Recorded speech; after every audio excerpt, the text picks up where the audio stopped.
Well, for more on this summit, we're now joined via Zoom by Lineo Tsikoane, who's a Lesotho Women activist. Thank you so much indeed for joining us and welcome to the program.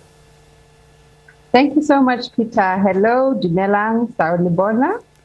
Good to have you on the program. So you're watching this summit with great interest. Can it achieve anything? That is a very bad question for a start, because it's very hard to start pessimistic. Unfortunately, history does not seem to suggest that it will achieve a lot, even though we are hopeful all the time. Also, it comes at a time when the world really has seen a lot of regression, even at the admission of the UN itself, of the challenges that have faced women in the last 5 years, in the last 10 years.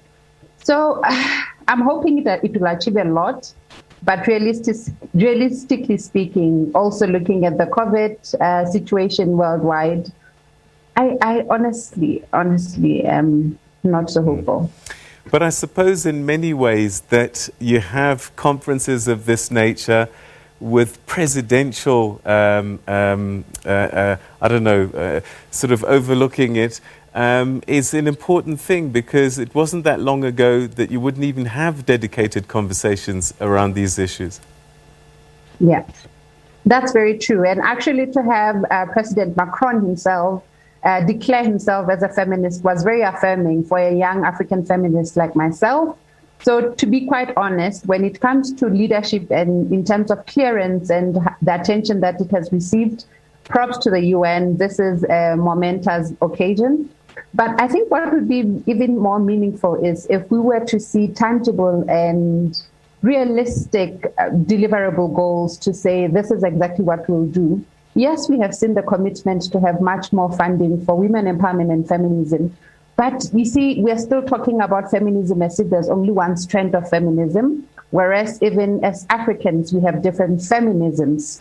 So I am hoping it will translate into more tangible results, and I'm hoping we'll still have high-level interventions that will address issues on equality and the equality of both females and males. So the Beijing summit was a quarter of a century ago. A quarter of a century ago. Why do you think that the steps being made are taking so long and are so slow? It's a couple of questions. What is quite profound about Beijing is I was 7 years old when my then principal used to talk about going to Beijing.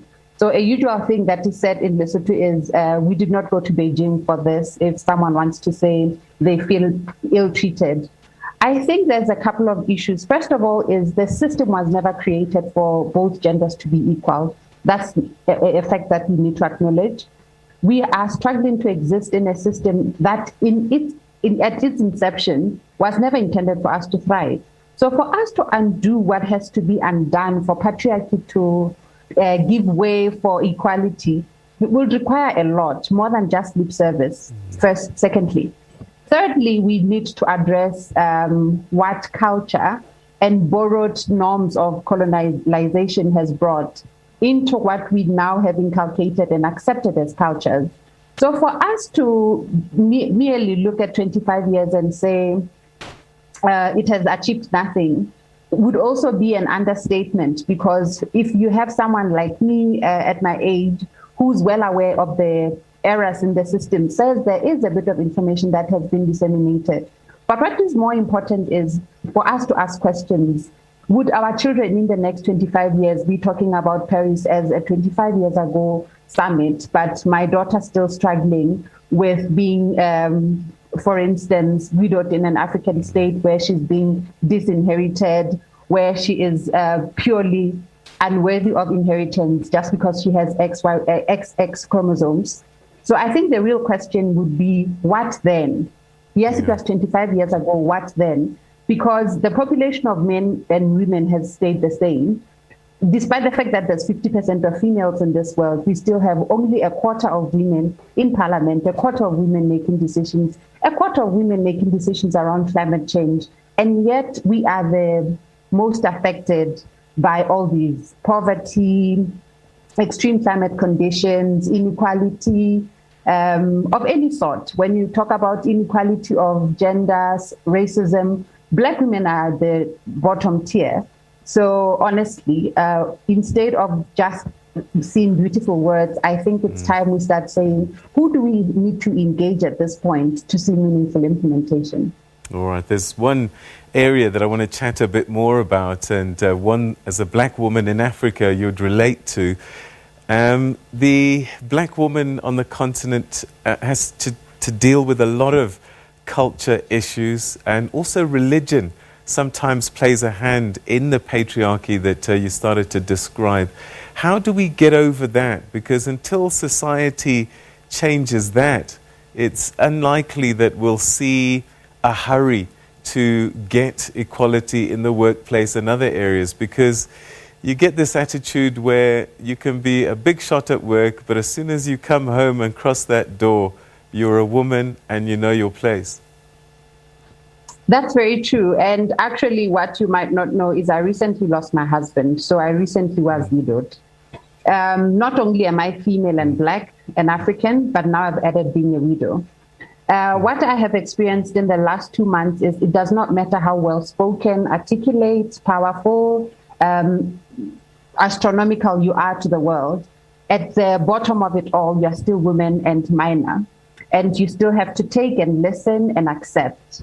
So for us to break down this norms, this theories, this practices, we have to interrogate them, and as females in particular, because they are not just being perpetuated by men. Yes, they benefit men, but majority of them are being implemented by women, people that I call gatekeepers of patriarchy. So what we need to start having conversations around is, but whose culture is this? Are we saying it's African? To what extent are these norms borrowed? And are they still relevant for us to take forward? A small example, for someone that would have lost her husband, like myself, less than 2 months ago, I'd be expected to be wearing mourning cloth, despite the fact that I still have to raise 3 children. So the question is, if in the past the idea was to protect the sanctity and the dignity of a woman that has just been bereaved, the reality now is I have to fend. So if I was expected to be sitting down, covered up, not talking to the world, not engaging, the presumption then would be there should be someone taking care of me. And these are no longer existent. And it's on the basis of these presumptions that majority of our laws disinherit widows, disempower females, because the understanding was they will be taken care of.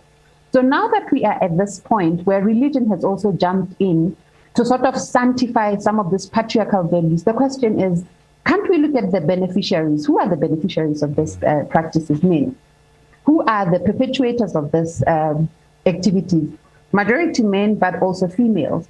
But if we start on by saying, can the beneficiaries relinquish some of their benefits and powers? I think we might get somewhere. A small example is, what are you as Peter doing in your environment, in your society, in your family, when you observe culture being used to subdue women? What are you doing in your family when you're raising boys and girls in terms of the autonomy of their bodies, the value of their voices, the gravity of their opinions? I think all these things emanate from us as people. Before we are lawyers, before we are parliamentarians, before we are ministers, we are human beings. We are community members. So I'm thinking that there's time now, not just at a higher level. In Lesotho, there's a saying that says, if we can start it from the bottom, start where it begins, I feel like we can win it. And just calling things as they are. Like, can we just acknowledge that we're having a problem of patriarchy, of elitism, of classism? And the moment we start labeling things, it's then that we'll know what kind of actions do we need and where do we find strength, or where do we draw in to start breaking down and understanding these theories. Fascinating for some that Emmanuel Macron, as you said at the beginning of this conversation, describing himself as a feminist.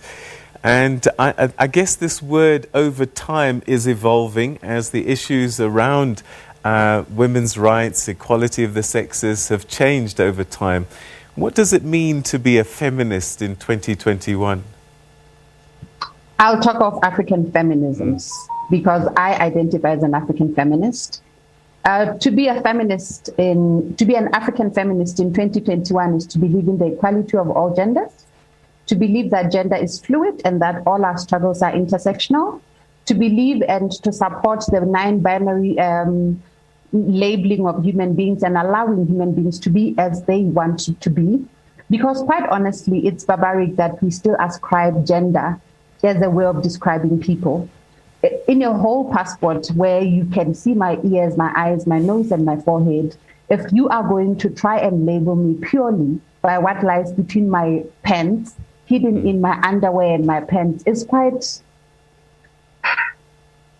old.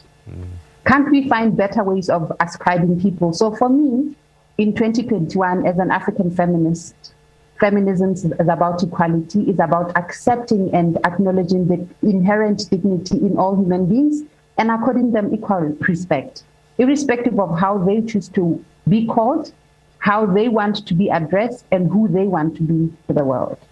And as Macron is leading the way, we need more men to be feminist as well. Yes, we actually need men to be feminist because it's quite a misnomer to think that only females can be feminist, because we have non-gender conforming people that are born in penile bodies and non-gender conforming persons that are born in vaginal bodies. So everyone surely should be feminist. And that's where we'll leave it. Thank you so much indeed for your insights and your thoughts on this very important subject. Thank you so much.